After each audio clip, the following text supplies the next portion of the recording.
देखो ऐसा है कि बात यह है कि बात कुछ भी नहीं है। धीरे धीरे सर्दी बढ़ती जा रही है। मैं उन लोगों की तरफ हूँ जिन लोगों ने ओवर कॉन्फिडेंस में अपने घर से निकलते वक्त ये सोचा कि यार ऐसा कुछ भी नहीं होगा। इसके बाद भी हम हंस रहे हैं कि हुआ क्या, परंतु हो गया है। जो लोग समझ गए वो समझ गए और जो नहीं समझे वो नहीं समझे। आप लोग YouTube पे बहुत सुनते हैं इनको। कविता जी ने बता रहे थे कि इनको कुछ लोगों ने आदेश दिया कि आप वो जरूर सुनाना। अनामिका अंबर जी देश के एक बड़ी स्टार कवित्री है, इन्हें भी कहा जाता है बोले आप जरूर वो शहीद वाला गीत सुनाना। दिनेश भाई को भी कहते हैं बोले आप वो सुनाना।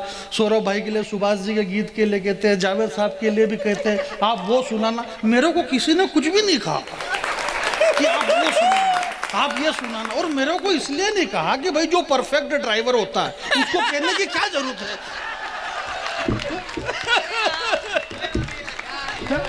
भाई जितना नहीं, इसमें हंसने की बात नहीं, जितना हाथ गड़िया रे हाथ गड़िया के समझो ना, क्लीनर करता करता ड्राइवर कर जाए। उनके कहना पड़ा बोले तीसरा गियर में फंसे रहे गाड़ी थोड़ा ढंग से, तीसरा में फंसे थोड़ा ढंग से। तो ऐसा कुछ भी नहीं है, ये सारे बड़े लोग हैं और मैं तो बहुत छोटा आदमी हूँ, आप जानते हैं। बहुत साल के बाद में आया हूँ, इसमें मेरी कोई गलती नहीं है। मेरे को बुलाया ही नहीं तो मैं नहीं आया हूँ। और अक्सर मैं वहाँ नहीं जाता हूँ जहाँ मेरे को नहीं बुलाया जाता है। बहुत कम समय लूँगा मैं, और कम समय इसलिए लूँगा क्योंकि मैं पढ़ा लिखा आदमी तो नहीं हूँ, परंतु अक्लमंद बहुत हूँ। क्योंकि जो ज़्यादा पढ़े लिखे रहते हैं उनको ये पता नहीं रहता कि कौन सी वाली पहलू। ये इतने पढ़े लिखे कि इन्होंने इतना लिख दिया, इन्होंने गजल लिख दी, इन्होंने हास्य रस लिख दिया, व्यंग लिख दिया, ये गीत लिख दिया, करुण लिख दिया, श्रृंगार लिख दिया, बहुत सारा मसाला। अब उनको ये समझ में नहीं आ रहा कि ये वाली पहलू कि ये वाली पहलू, कौन सी वाली पहलनी। और पहलने के चक्कर में दूसरे पहल देते हैं। तो कोई कुछ भी नहीं बोलेगा। जैसे कि अभी कविता जी ने यहाँ पे पहला, और एक ऐसे आदमी को पहला, ऐसा पहला कि सब समझ गए, एक दूसरे के मुंह देख रहे। बोले यार ये किस की रही है देखा है। बोले की बोले उनकी, कि इतिहास तो नहीं बदलेगा, इतिहास तो वही रहेगा। तो लोग सब धीरे धीरे समझते हैं। परंतु मैं एक बात कहना चाहता हूँ, भारत विकास परिषद का ये बड़ा भव्य मंच, मेरे प्यारे दोस्त यहाँ पर बैठे हुए हैं, आशीष भाई मैं आपको सलाम करता हूँ, प्रणाम करता हूँ। एक बात कहना चाहता हूँ, मैं इस बड़े मंच से एक भी ऐसे शब्द का प्रयोग हम इस मंच से कोई भी नहीं करेगा जिससे किसी की आत्मा को ठेस पहुँचे। हमें इस देश की, इस प्रदेश की राजनीति से हमें कोई लेना देना नहीं, कोई भारतीय जनता पार्टी नहीं, कोई कांग्रेस नहीं। सब में कौमी एकता है, प्रेम भाव बना हुआ है। कांग्रेस वाले बीजेपी में आराम से आ रहे हैं, जा रहे हैं, ये वहां से वहां जा रहे हैं। तो क्या मतलब है अपने को? बहुत अच्छे भाई सब आ रहे हैं। और कोई अपना ऐसा तो है नहीं कि अपने मध्य प्रदेश में ही आ रहे हैं, जा रहे हैं। नहीं रहेगा भाई साहब जो भाई साहब नहीं फंसे तो फंसा जाओ। कमाल ही कर दी यार तुमने तो। माला नहीं फंसा तो फंसा है। ब्याह शादी में नोट लुटो वाला काम करे। तो ये सारा मामला है। मैं बहुत सहज और सरल आदमी हूँ, और सरलता ऐसी होना चाहिए कि शादी ब्याह होते हैं तो उसमें जो गाली गाई जाती है, तो जो सालिया गाली गाई जाती है तो जीजा को बुरा नहीं लगता।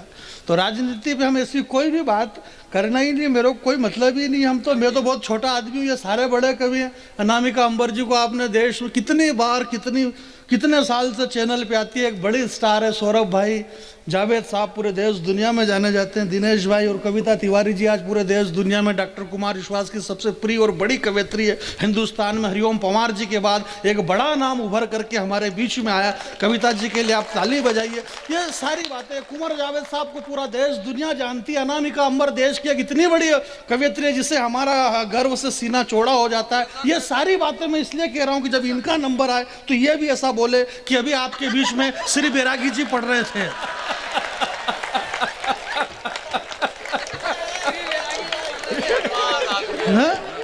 श्री बैरागी जी का जवाब नहीं आपके बीच में। अरे यार उससे क्या मतलब है यार, है भाई मैं एक बड़ा कवि हूँ, ऐसा थोड़ी। भाई ये तो समय देखते हुए समय कम है और टीम लंबी चौड़ी है, टीम लंबी चौड़ी। सौरभ भाई ने कह दिया, बोले आपके बीच में जानी बैरागी। ऐसे थोड़ी काम चलता है कि आपके बीच में बैरागी, आपके बीच में श्रद्धेय श्री जानी बैरागी जी कर रहे हैं। आप उस हिसाब से बोलिए, मैं एक बड़ा नाम है, आपके बीच में एक बड़ा नाम है और बहुत बड़ा क्या, मैं वाकई में बहुत बड़ा, पर कोई मानने के लिए तैयार नहीं है। तो ऐसा होता है, सही कई सारी बातें। ये हालांकि बड़े लोग, ये मैं तो ऐसा करता नहीं हूँ। हमारे ये अमेरिका और लंदन और जाने कहाँ कहाँ भैया, मैं तो बहुत पढ़ा लिखा लोग भी नहीं हूँ। ये सारे डॉक्टरेट है, कोई प्रोफेसर है, PhD कर रखी। मैं तो गांव में रहता हूँ, बहुत कम पढ़ा लिखा हूँ। हालांकि इससे कोई फर्क नहीं पड़ता है। ये इतने पढ़े लिखे हैं, इसके बाद भी काम वही कर रहे हैं जो मैं कर रहा हूँ। और कई बार तो अच्छा भी कर लेता हूँ, तो अच्छा काम भी कर रहा हूँ, ये अलग बात है। ये पूरी देश दुनिया में बम्बई, दिल्ली, बेंगलोर, हैदराबाद जो है कहाँ कहाँ जाते हैं। अभी अनामिका जी की आज भोपाल में फ्लाइट थी, पता नहीं कहाँ से आई, चेन्नई वेन्नई से कहीं से आई थी। तो मैं तो कहीं भी नहीं गया भाई, मेरे घर से सीधा यहीं आया हूँ और यहाँ से वापस मेरे घर चला जाऊँगा। नहीं अपन 10-10, 20-20 दिन आशीष भाई इधर उधर रोते फिरो, क्या मतलब है? अपन इधर उधर रोते फिरो और अपने घर के सामने फिर दूसरे रोते फिरे, क्या मतलब है? अपने को अपने घर पे रहना जरूरी है। आपकी तालियां कमजोर है, जरा दोनों हाथ खड़े करके बजाइए। वापिस जल्दी नीचे करो, हाथ जल्दी कर लो। नहीं मालूम पड़ा यहाँ से वहां फट गई, नुकसान किसका हो रहा? जब तक वापिस वहां नहीं सिलाए तब तक बहुत गंदा लगता है, क्योंकि अंदर जो आइटम हो सकता है, साफ सफाई है नहीं है, कई सारी बातें।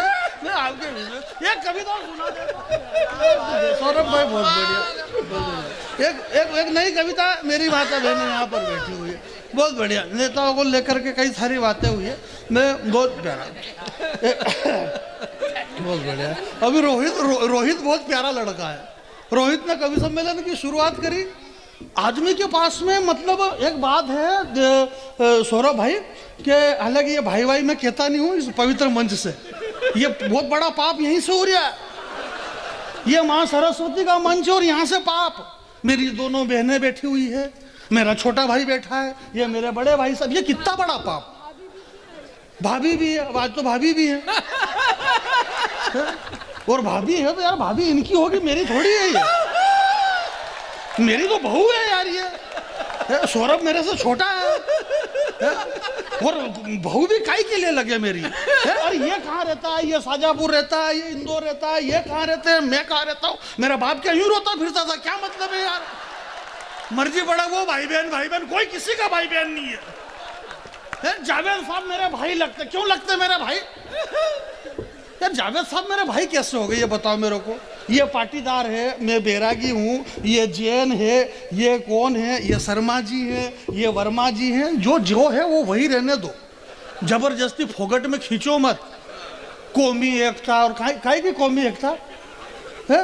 गंगो जमनी तेजीब। अरे वारे भाई गंगे जमनी ये कौन सी तेजीब?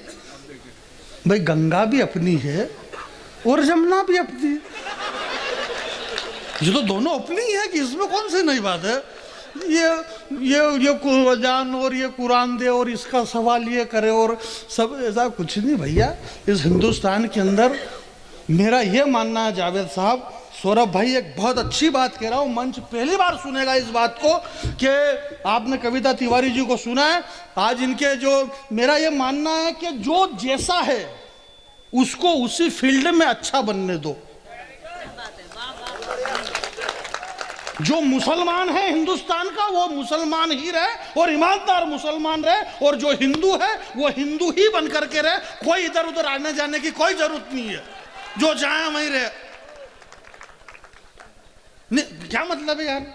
मेरे घर में तुम क्यों आओ? मेरे घर में तुम क्यों आओ और तुम्हारे घर में हम क्यों आए? डॉक्टर बशीर बद्र साहब ने एक बहुत बढ़िया शेर कहा, बहुत बढ़िया शेर था, और वो शेर मुझे याद नहीं है, शेर बहुत बढ़िया था वो। नहीं मैं दूसरों का शेर क्यों सुनूं यार? पैसे हमने लिए हैं, इन्होंने पूछा पैसे हमने लिए हैं तो अब हमारा सुनाएंगे ना। ये मेरे को एक भलाना शेर याद आ गया, किसी ने ये कहा, और भाई किसी ने कुछ भी कहा तुझसे तेरे को क्या लेना देना, तूने जो कहा वो सुना, तो मैंने जो कहा मैं वही सुनाता हूँ। बहुत बढ़िया प्यारी प्यारी बातें। कविता तिवारी जी ने वीर रस की कविता सुना, लोगों के रोंगटे खड़े हो गए। मैं ऐसी कोई बात नहीं करूँगा जिससे आपके रोंगटे खड़े हो गए। मैं इनको बहुत प्रेम करता हूँ, स्नेह करता हूँ, परंतु मेरे एरिया में तो बुलाता ही नहीं हूँ। 3-4 साल से मैंने ब्रेक कर रखा। अभी 4 साल पहले बुलाया, लोगों के रोंगटे खड़े हो गए, खड़े होकर भारत माता की जय, भारत माता की जय, वंदे मातरम, मार रोंगटे खड़े हो गए। ये तो चली गई, 3 दिन हो गए, लोगों के रोंगटे बैठ ही नहीं रहे। रोंगटे खड़े के खड़े, छोटे छोटे छोरे छोरी की हालतें खराब हो गई बेचारों, चड्डी बनियान नहीं पहन पा रहे क्योंकि रोंगटे खड़े। कपड़े पहनो तो रोंगटों में दर्द होए। डॉक्टर इतना पैसा लूट गया, बीमारी समझ में नहीं आ रही। बोले ये कौन सी बीमारी? बोले रोंगटे की बीमारी। बीमारियां समझ में नहीं आ रही। ऐसी कविता भी क्या पढ़ना यार कि रोंगटे खड़े हो जाए। अपने को रोंगटे खड़े नहीं करना है, ये जो बेवजह से खड़े हो गए उनको बिठाना है। नेताओं के खिलाफ कविता करना है। नेता लोग सड़क खा गए, नेता चारा खा गए, वो 10 करोड़ खा गया। यार ये राजनीति नेता लोग ही तो कवि सम्मेलन करवा रहे और उनको ही गाली दे रहे। बोले ये खा गए, ये 10 करोड़। भाई आपको इससे क्या दिक्कत है कि ये खा गए? आप भी खाइए, हम नहीं खाएंगे तो कौन खाएगा? ये भारत की संपत्ति सरकारी संपत्ति है, इस पर सबको अधिकार है। आप खाओ पियो ऐश करो, बस संसद में घाटे का बजट मत पेश करो। और ये कौन चिल्ला रहा कि खा गए? ये वही चिल्ला रहा है जिसको खुद को खाने को नहीं मिला है। इसलिए आप खाइए। इस देश से नेताजी सुभाष चंद्र बोस चले गए, भगत सिंह चले गए, सुखदेव चले गए, चंद्रशेखर आजाद चले गए, राष्ट्रपिता महात्मा गांधी चले गए। ये क्यों चले गए? इन्होंने कुछ भी नहीं खाया, इसलिए ये सब चले गए। इस देश में लालू यादव जिंदा, सुरेश कलमाड़ी जिंदा, ए राजा जिंदा, कन्नी मोजी जिंदा। ये क्यों जिंदा है? क्योंकि इन्होंने खाया है। जो खाएगा वो जिएगा, जो नहीं खाएगा वो मर जाएगा। इसलिए आप खाइए, कोई दिक्कत नहीं है। खाने में विश्वास रखिए, खाने में बहुत फायदे। पूरे मंच से कुछ नहीं मिला, मूंगफली खा रहे हैं। मूंगफली के अंदर बहुत प्रोटीन्स है। ये गरीबों की बादाम है, ये मूंगफली है। मूंगफली राजनीति का एक प्रतीक है। मैं एक कविता पढ़ना चाहता हूं, ये मूंगफली है। कविता का शीर्षक है ये मूंगफली है। ये मूंगफली है। ये कहां से चली? ये गरीब के घर की पली है। हाँ जी, ये मूंगफली है। अरे कमाल है। आशु कवि कमाल। अरे कविता ये कमाल की क्या? मैं तो, मेरी मर्जी नहीं इसको आगे सुनो, क्योंकि ये गरीब के घर में पली है। अगर अमीर के घर में पलती तो ये बादाम हो जाती है।